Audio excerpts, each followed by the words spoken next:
आहे मी वडापाव. तर त्यासाठी बटाटे उकडून घेतलेले आहेत, साल काढून घेतलेले आहेत, गरमागरम आहेत बटाटे उकडलेले.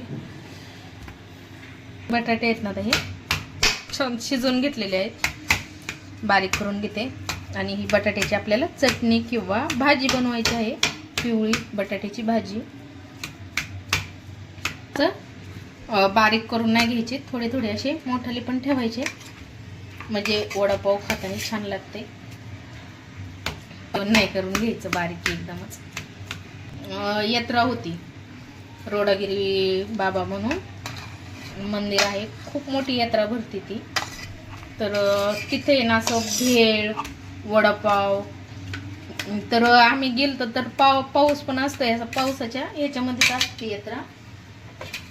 तर काय गर्दी बाबा वडापाव खायला, त्याला काय म्हणजे चव टेस्ट नव्हती एवढी, तरी पण 20 रुपयाला एक वडापाव. आणि दुपारीच त्यांचे ते वडापाव बनवलेले सगळे संपून गेले, आणि एवढं गर्दी त्या वडापाव खायला.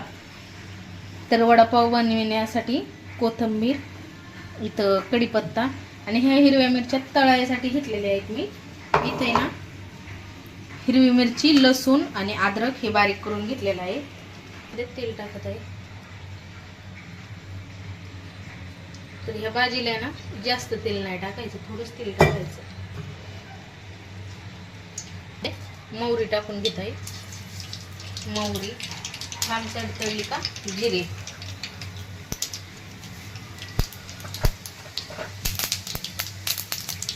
कढीपत्ता, त्याची लसूण, हिरवी मिरची, अद्रक हे बारीक करून घेतलेलं. तर एकदम तिखट आहे, की मिरच्या गावाकडून येताना आणलेल्या होत्या, आता संपल्या. एकदम सोप्या पद्धतीने बनवायचं आहे आपल्याला. आणि हळद, चवीनुसार मीठ केलते आपण.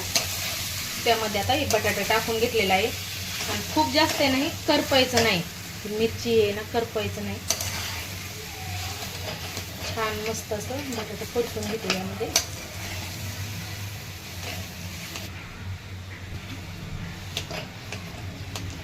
तर ही भाजी आहे ना खूप जास्त वेळ आपल्याला परतायची नाही, नाहीतर मग आहे ना असं एकदम असं ही होती, पातळ बटाटे परतून परतून ही होते.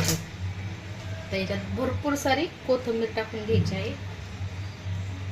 पाहू शकता आपलं हे बटाटे तयार आहे. भाजी म्हणजे बटाटे वड्याची भाजी तयार आहे. तर आता ही ताटामध्ये काढून घेते.